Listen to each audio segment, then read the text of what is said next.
Hello friends, greetings for the day. Today I am describing in short atypical pneumonia, Legionnaire's disease, which was diagnosed at our center. 8 years female child came to us with history of productive cough, fever, myalgia and loose stools for last 2 to 3 days. Mother was saying that loose stool, it is watery, not containing mucus and blood. Child was a known case of asthma, but asthma was controlled on inhaled medications.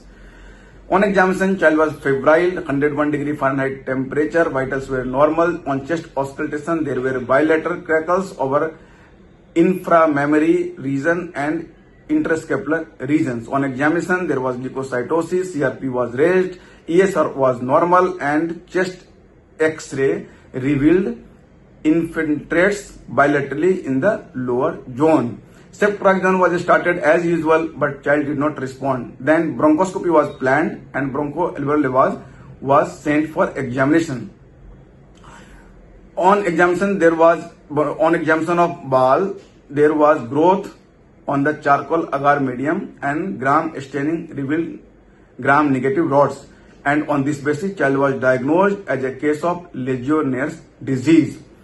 This Legionella does not respond to ceftriaxone, beta-lactams, amphotericin B, gentamicin. So the treatment of choice is either macrolide or fluoroquinolone for 7 to 10 days. In this condition, azithromycin is also given for 7 to 10 days as against the usual course of 5 days. Sometimes in severe cases, antibiotics should be given for 3 weeks. Initially, intravenous antibiotics should be given because there is diarrhea, then switched over to oral. Asthma is a predisposing condition for Legionnaire's disease. So be aware, take care, thanks.